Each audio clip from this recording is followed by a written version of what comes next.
Hello, my name's Pumpkin, and welcome to the patch.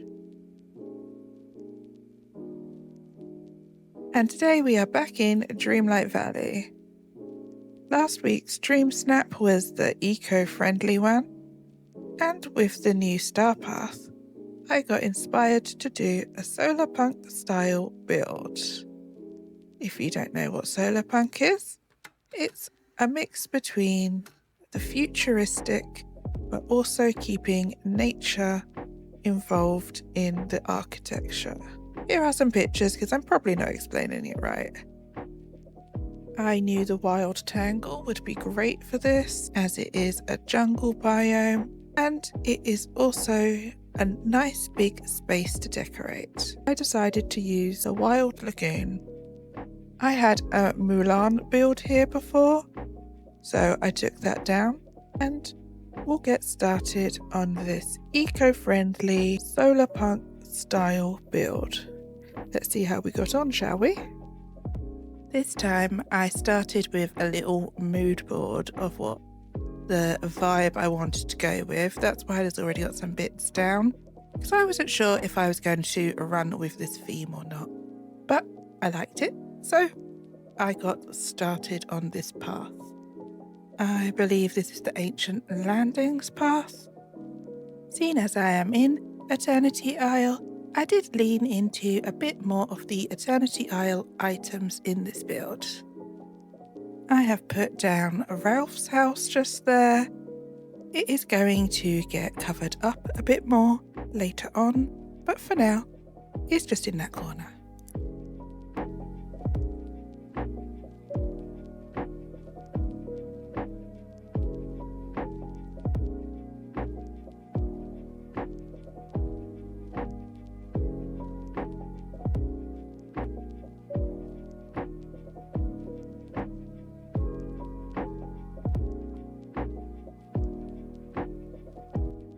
I'm going to have the road come around now and leave a nice center part where I can do some decorating.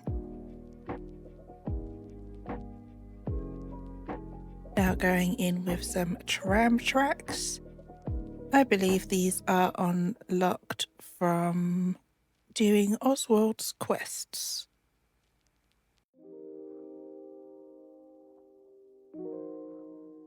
I found this cute item in Scrooge's shop and I thought it looked like a very cool futuristic bus stop sign, or maybe the route of the bus.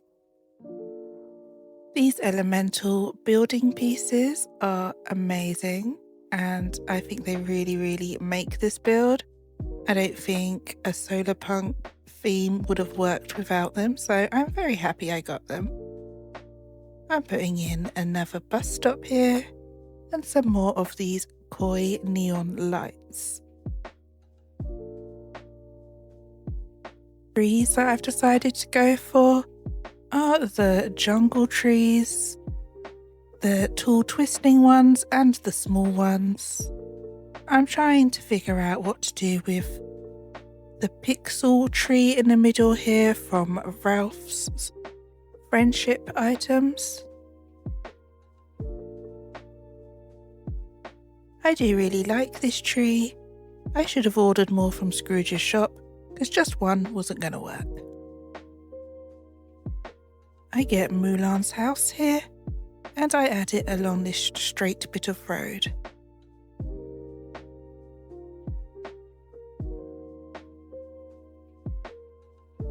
I realise now that the inside out house would also look good in this area, and I put it slightly behind Mulan's house.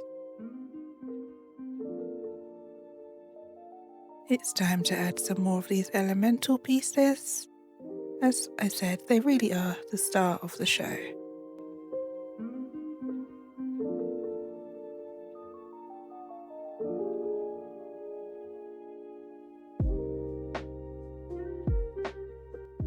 I really want to make this hopscotch piece work, and trust me, it gets moved around so much. I am now trying to figure out what to do with this middle section. I don't want too much in there to take away from what's going on around it, so it did take me a while. I decided to put it off for a little bit longer and decorate around the edges. So I've got one of the Star Wars items here, this cherry blossom tree, and just earlier I put down one of the food stalls.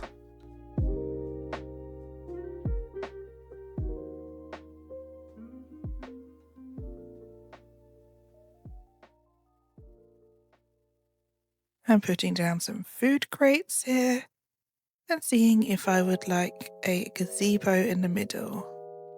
Maybe not this one though. I go back to my tram track and decide it needs to be a little bit longer and go round that curve there where I have the extra bus stop.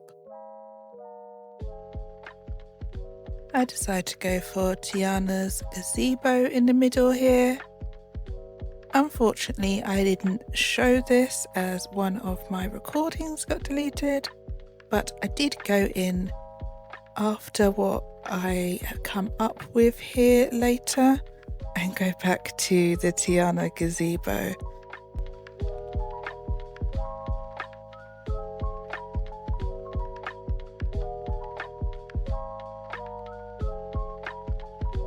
I really wanted at least one of these neon lights here from the retro star path, but both of them was a bit too much, I think.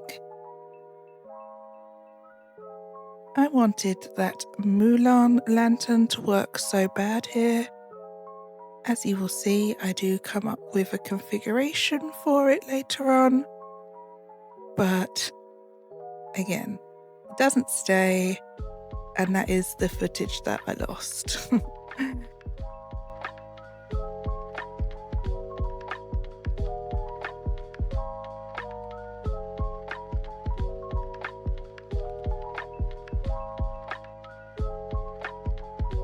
So I do try to make this middle bit work with just the lantern. And like I said, I do keep this right to the end of this video, but I go back to the Tiana gazebo. On the walkthrough, you'll see that it's got the gazebo there and not the lantern. Again, because of a stupid lost footage. Sorry about that. I'm going in with these ruins here. I haven't used them in a while, and I thought this kind of futuristic fusion of nature and infrastructure, these ruins would work quite nicely.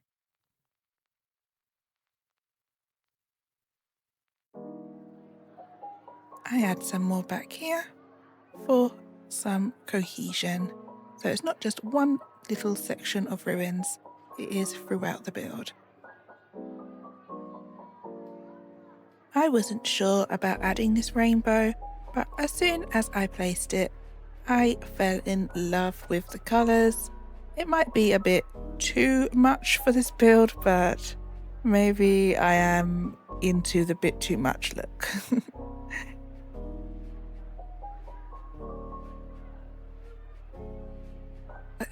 I decided to add another food store here and a bin as well. I had a couple of these little wooden ones around.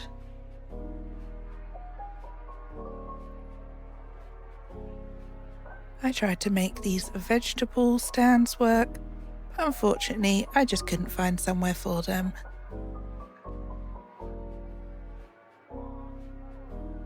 Start going in with the fencing that I choose for this build, and it is one of the Eternity Isle ones.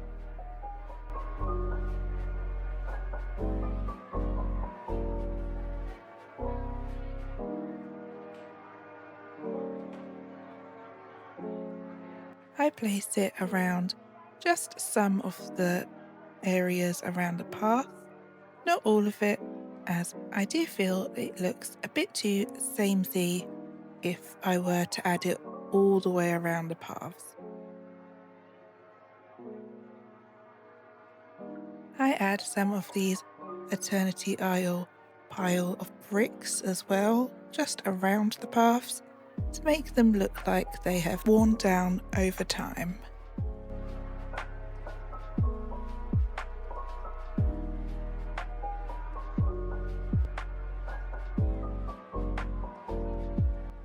This Eternity Isle fountain is very cute, but I just couldn't make it work in this area.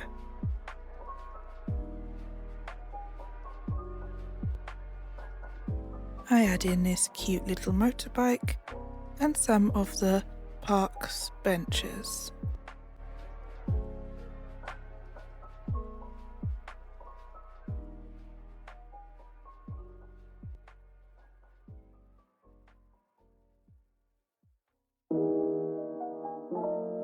I tried to get these bins to lay flush to the fence, but it just wasn't having it.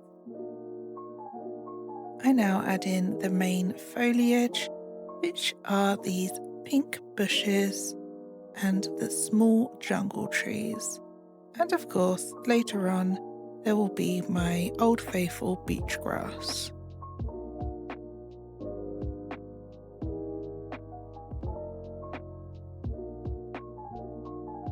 I'm still desperately trying to play with these fountains to get them to work, but they surely don't.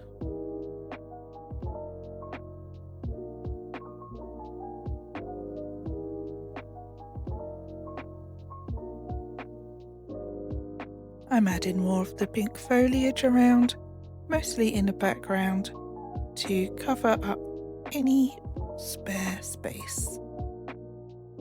Here we are going in with the beach grass, and I'm adding it all around, but trying not to go too over the top with it.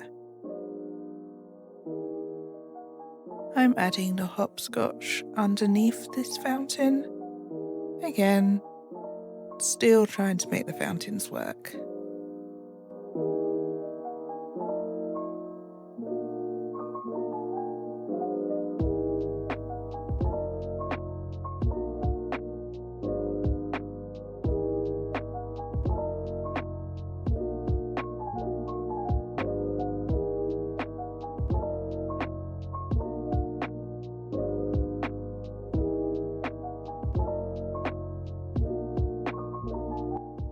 This is where I feel like I'm getting to the end of the decorating. So I go in with the last pieces, like the addition of some more foliage, in particular those jungle bushes.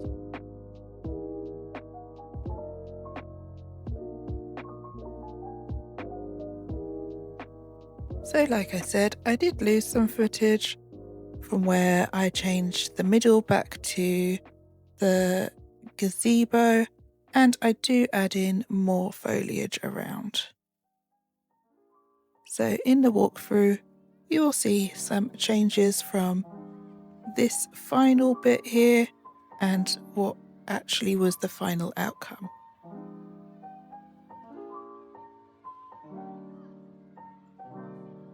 I'm just doing some last minute decorating, adding in this Wally bike and rearranging a couple of the items that were already put down. I'm putting in these petals from the Pocahontas premium shop. I think the colours are perfect, green and pink, for this build. So I'm putting down a couple of those in the build.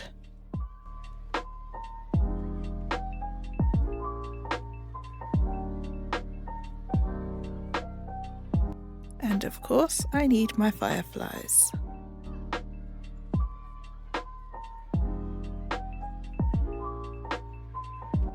I'm just rearranging a couple of things around here.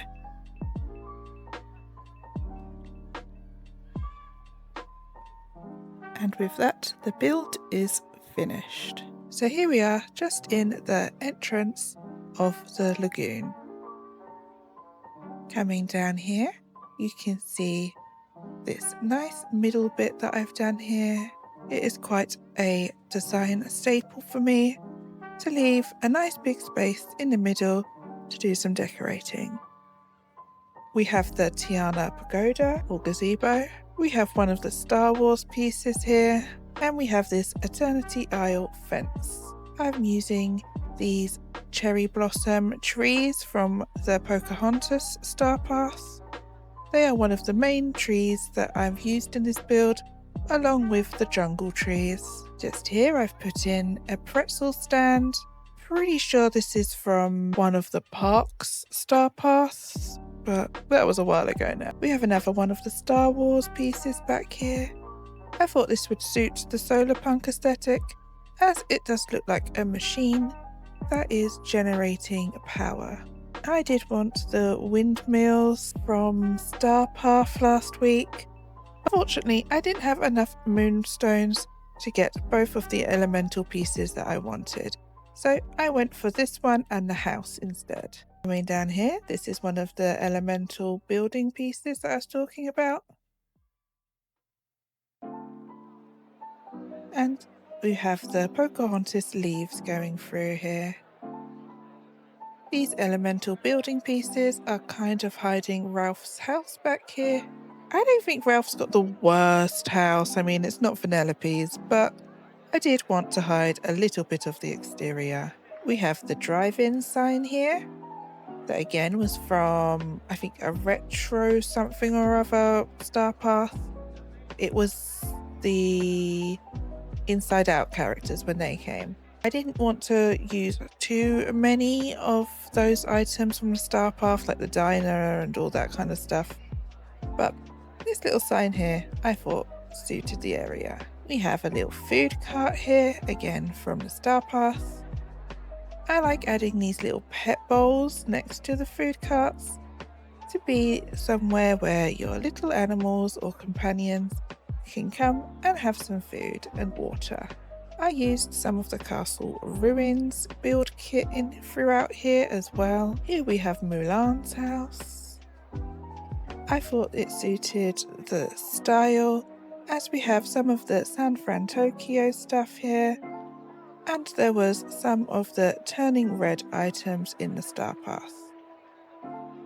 We have the Inside Out house up there. I thought it looked good as a tower in the background. I have a little hopscotch here, which I thought was very cute, next to one of these neon koi fan light things. They're very cute. Not quite sure what they're supposed to be. Again, Old Faithful flower stand here. It just suited this area. What can I say? I can't stop using it. We got some of the crates here as well. This is the San Fran Tokyo item that was in the Star Path. I've used it less as a centerpiece, but more as an arch to go through to this area here. This part here is my favourite part of the build, with our bus stop here that is all overgrown and pretty, and our subway cart. I love that they're pink and that I can incorporate a lot of pink into this build. This was in my Scrooge shop, and I thought it looked like a light up sign that would be telling you the bus route. Just ignore the scavenger hunt thing on there. I absolutely love the subway cart here. I missed out on the Tiana's Star Path, so I didn't get the subway cart that was on that. So I'll make do with this very cute pink one. And this is our centerpiece here. It took me a while to get the right balance of items in the middle here, but I think we got there in the end. This is the elemental house. I absolutely love all the trees on it, and the tree in the cage at the top there. It very much suits that Solarpunk style. We have another cart here, and Wally's bike. We have another little bus stop here, and we have a bike here. This again is from the elementals. It was in a Star Path. I honestly don't remember. We have just some foliage back here, and I couldn't help but put in this cute rainbow. It goes with the pink and has some extra glow to the area. Just like with my fireflies, I do love the animated items. I truly feel like they bring a build together. Some may say I went a bit over the top with fireflies, the colour of the wind stuff, and the rainbow, but personally, I think that the balance is there. I did my dream snap in this area, and I'll show it just here. I love getting inspired by the dream snaps to make a whole area, and I haven't had that in a little while. So that was great to get some creative juices flowing and making something that was also practical to hopefully be getting me some more moonstones next week. I personally really like the new star path. I really didn't think I was going to. Ralph isn't exactly my cup of tea. I am a cottagecore girly, but I was pleasantly surprised. Did you like the new star path? And what do you think to Ralph? I mean, he's okay, I guess. He's a big guy, but he's not too annoying. If you've got this far in the video, why not like and subscribe? I post content pretty much every week, and we play games like Dreamlight Valley, Minecraft, and Potopia. I'm hoping to get a Potopia video out soon, as I would really like to do some bubbly basin builds, but we'll see how that goes. Thank you so much for watching this little pumpkin on this safe space on the internet. And until next time, goodbye.